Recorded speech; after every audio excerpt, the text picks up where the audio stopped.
भारत विकास विकास निधि। निधि।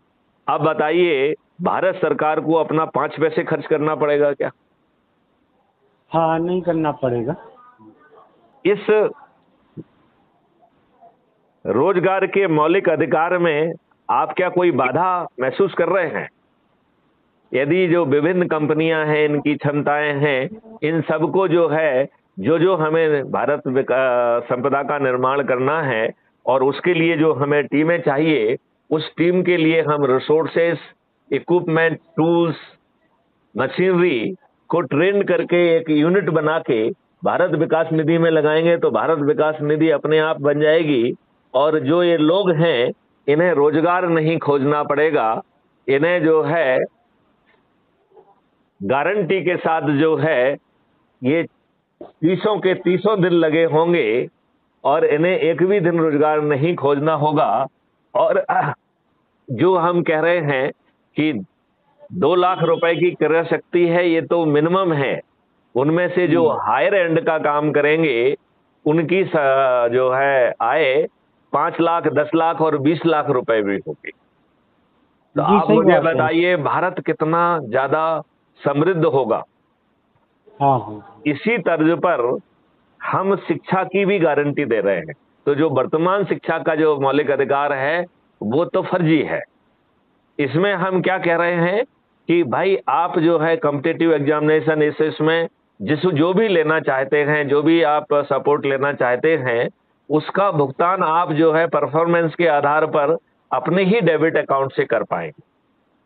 आपकी आयु और आपकी क्षमता के हिसाब से आपसे क्या काम कराया जा सकता है, तो जो आपका खाली समय है, उसमें कुछ काम करने का भी आपको अवसर दे दिया जाएगा, वो भी आपकी आयु के हिसाब से, आपकी क्षमता के हिसाब से।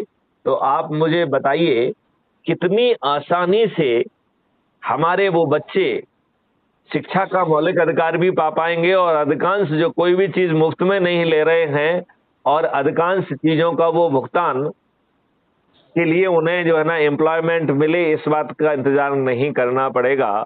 ऐसा फंडामेंटल राइट टू एजुकेशन आज के एजुकेशन के फंडामेंटल राइट से कितना सुपीरियर होगा।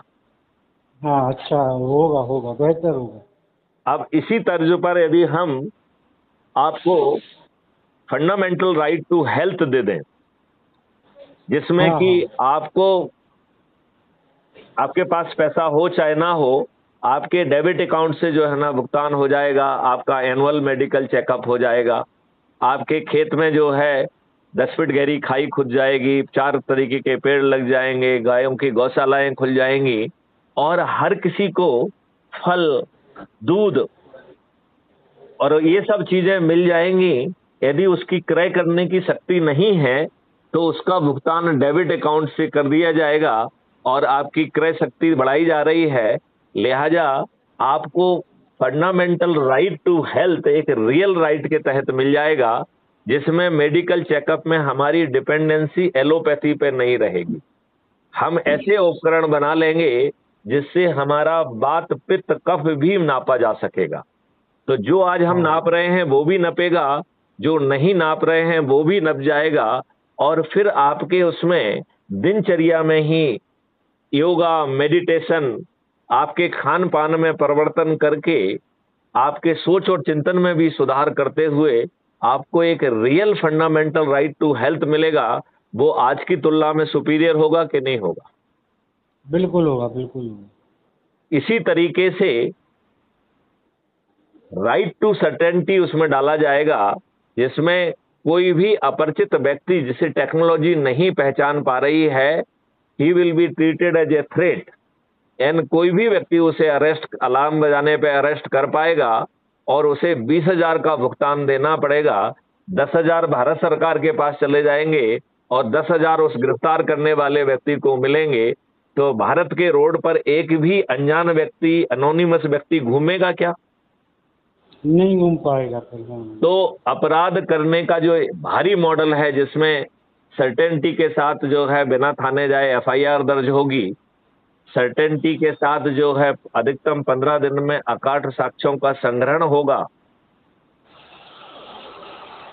हाँ जी, हाँ जी। बिना कोर्ट कचहरी के चक्कर लगाए हुए अधिकतम 30 दिन में आपको वीडियो बेस्ड ट्रायल सिस्टम के माध्यम से आपको न्याय मिल जाएगा, और डिजिटल चित्रगुप्त के माध्यम से 360 डिग्री में हर जानकारी कैप्चर करके 5 साल में हम ये क्षमता जमीन पे खड़ी कर पाएंगे।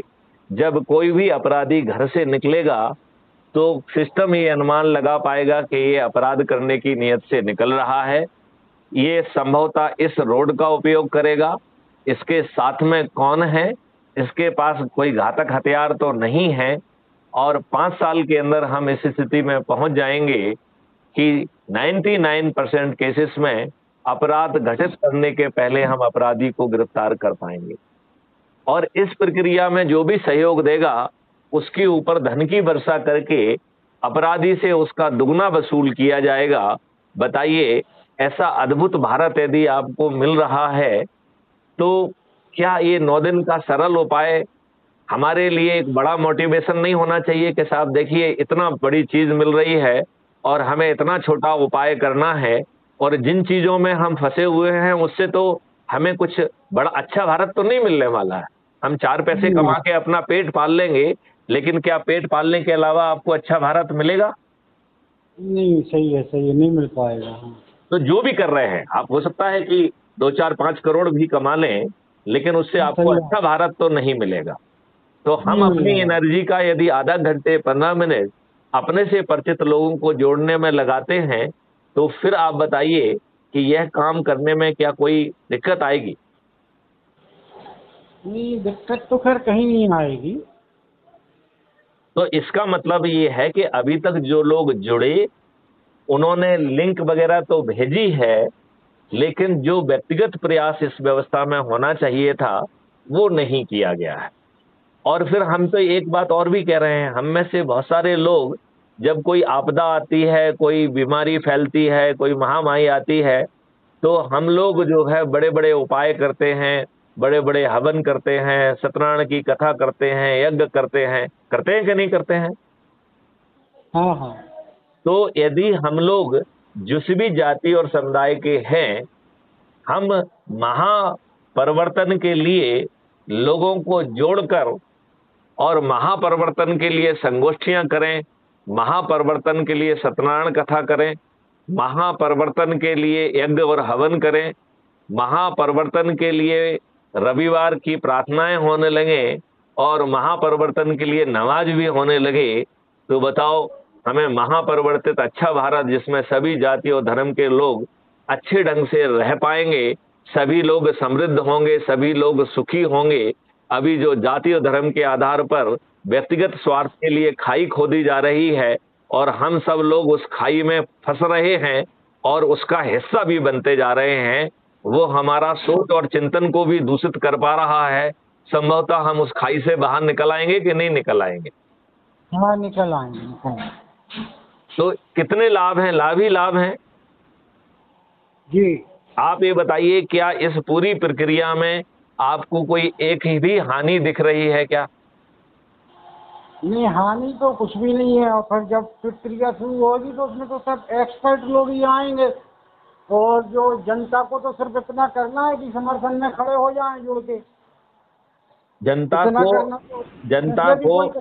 जनता को अपने लोगों को जोड़ना है, और बाकी व्यवस्था को जमीन पे उतारने के लिए मॉडल बने हुए हैं, और उस मॉडल में भी बिजनेस रूल बदल दिए जा रहे हैं जिससे कोई भी चीज आम जनता पर थोपी नहीं जा सकती है। मैथिली शरण हाँ गुप्त अपनी चीज भी राजेश बलैया के ऊपर नहीं थोप पाएंगे, क्योंकि वो चीज जो है पहले सब्जेक्ट एक्सपर्ट के पास जाएगी और 15 हाँ। दिन तक लाइव डिस्कोर्स होगा। 15 दिन तक लाइव डिस्कोर्स, और उस डिस्कोर्स के नतीजे से जो सुझाव निकल के आएंगे उससे उस मॉडल में पहला सुधार किया जाएगा। जब 15 दिन का ये लाइव डिस्कोर्स पब्लिक सुनेगी तो उसके जेहन में भी कुछ सवाल आएंगे, कुछ शंकाएं होंगी, कुछ कुशंकाएं होंगी, कुछ सुझाव आएंगे। तो 45 दिन तक सभी रीजन्स में पब्लिक के डिस्कोर्स लाइव कराए जाएंगे, और उनके जो शंकाएं, कुशंकाएं और जो सुझाव होंगे उन्हें कैप्चर करके दूसरी डिग्री का रिफाइनमेंट किया जाएगा। फिर तीसरी डिग्री की रिफाइनमेंट में जो अभी आपके सांसद हैं, इनको मौका दिया जाएगा और वो पार्लियामेंट के बाहर बैठकर अपनी बात कहेंगे, और वो पब्लिक के ठेकेदार के बतौर अपनी बात बिल्कुल नहीं कहेंगे, क्योंकि हमने पब्लिक को जो कहना है उससे 45 दिन तक लाइव डिस्कोर्स करके वो पहले ही पकड़ लिया है।